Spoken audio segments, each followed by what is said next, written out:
Hey everyone, I'm RJ LHS. I'm a BTech student from NITK Surathkal, and today I will be speaking about marketing and propaganda. But before that, I would like to talk or tell you a bit about myself and my interests. I'm a big basketball fan.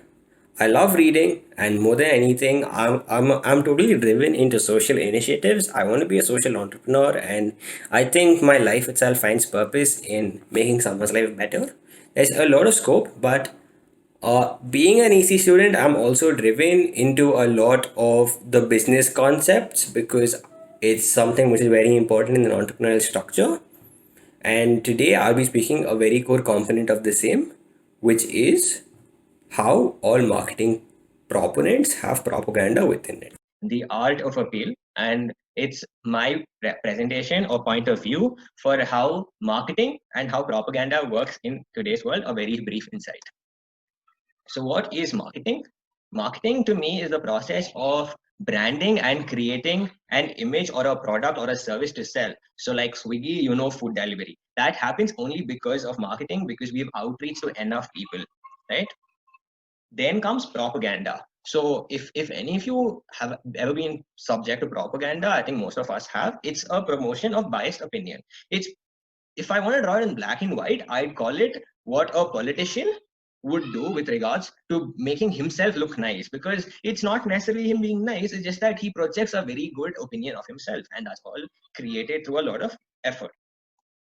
So why this is important is because most of us always run into ads, and so let's say there's an advertisement campaign, and beneath that is like the marketing circle within that. So marketing in this PPT means it could be customer research, market research, customer division, segmentation, branding, and all of the other related nuances, which we won't be speaking, but that's what marketing refers. So you could go watch Shrika's introduction to marketing research video for more insight on that. But at the core of it all lies the propaganda framework, the framework which defines how and why a certain methodology works and if it really does. So we'll get into that now.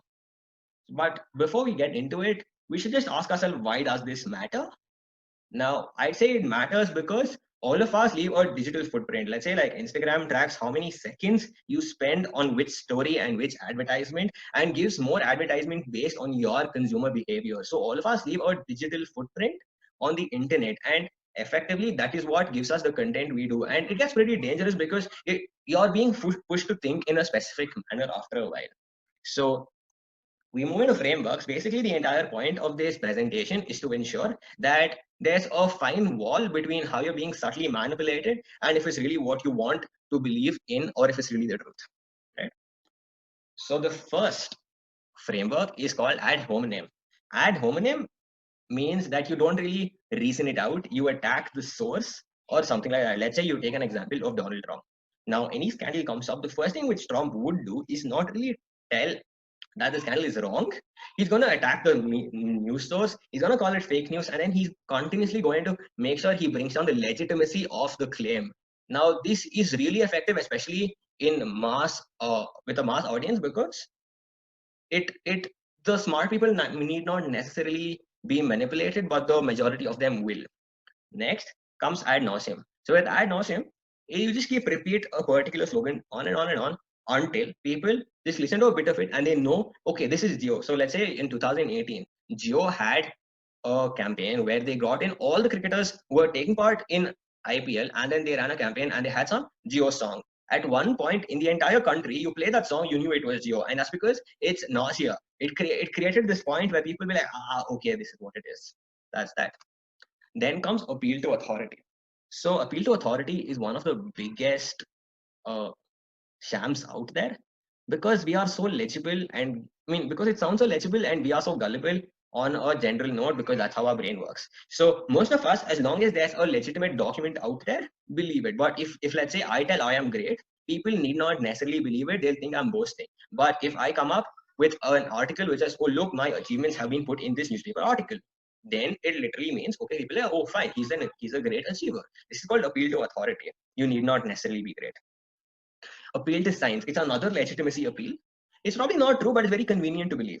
The classic example for this is Colgate. So when Colgate says in their ads, 9 out of 10 dentists of the Indian Dental Association actually endorse our product, people be like, okay, this is a really good statistic, at least on a very large note.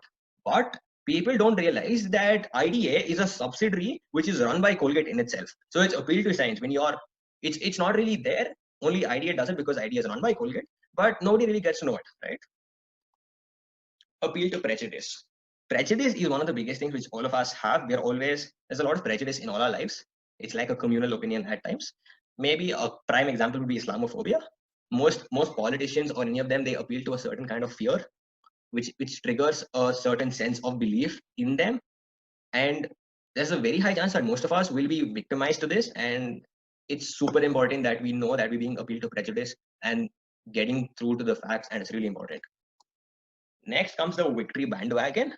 So if you can take this as a army motive or any of the LGBT community or any social uprising as such, in the beginning, what is really important is a bandwagon, like a group of people. And when you have a mass movement, you don't need smart people in the mass movement. You need a few people with brains, and the rest of the people in the pyramid are actually gullible people who just don't know. It's what happens in all the CAA, NRC protests which happen. You go and speak to anyone who are there, and then definitely wouldn't know with like about 80% probably about why they're there. So all this says is, you're with us, you win. And if you're not with us, you lose. So we are fighting for a great cause, anything, but just glorify it and band people together to start something new. Then comes the last one, is to manipulate data. This is very common in a lot of pitching deals where you pitch to companies or some other VCs. Maybe let's say there's a huge data set, most of which don't work in your favor, but you're going to pick data driven or data backed solutions or answers which tell your product is great, and you project it out there, because there's a very high chance that when you're pitching, people who you're pitching to won't really go through all the data you have, right? Now, this is why data is dangerous, because it can happen to any person and we will believe it because it looks very graphical and appealing. Then comes associative branding. So there's this thing called cognitive dissonance which happens in all of us. You should go check it out, but in a brief manner, cognitive dissonance means if there are two opposing ideologies and they combine, the brain will pick something it likes. So let's say 5 or 6 years ago, Byju's was not really great. People didn't like it.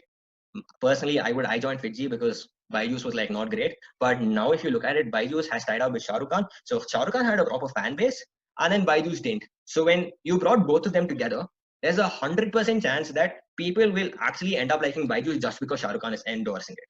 And that's what associative branding means. You bring in people, you cause cognitive dissonance, and then you predict human behavior. So we'll just come to the conclusion of this. So is propaganda evil, or is it something great or good? Because we saw politicians, we saw Colgate, and we saw Byju's. So I draw my line at, as long as you're selling a good product, your framework isn't evil, because at the base of all spread of any news or any media attention, ultimately it's propaganda at the center of it all. As long as you're selling a good product, I wouldn't call myself evil because I know I'm doing something good, but that's what it is, and it's up to people to use it. But definitely make sure you're aware of what is happening to you and how your subconscious mind is being appealed to.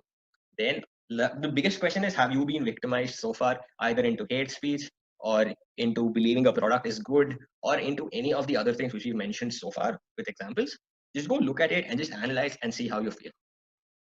So references, there's cognitive behavioral scientists on Udemy. They teach you a lot of self-therapy too. Then comes the neuroeconomics course on Coursera. He teaches you a lot about how the brain works and what is rewarding and why people do what they do. Then comes the evolutionary management theory. It's on a platform called Avalon Meta. What they do is they try to look at human behavior from an evolutionary perspective, where you're compared to how monkeys behave. And lastly, there's this podcast on Spotify called Zero Chill. You could always go listen to anything over there. And that brings us to the end. Ending with a quote, I'd say, know your target audience and you win it all. Thanks for watching. Subscribe and click on the bell button as to not miss out any content. Contact us here.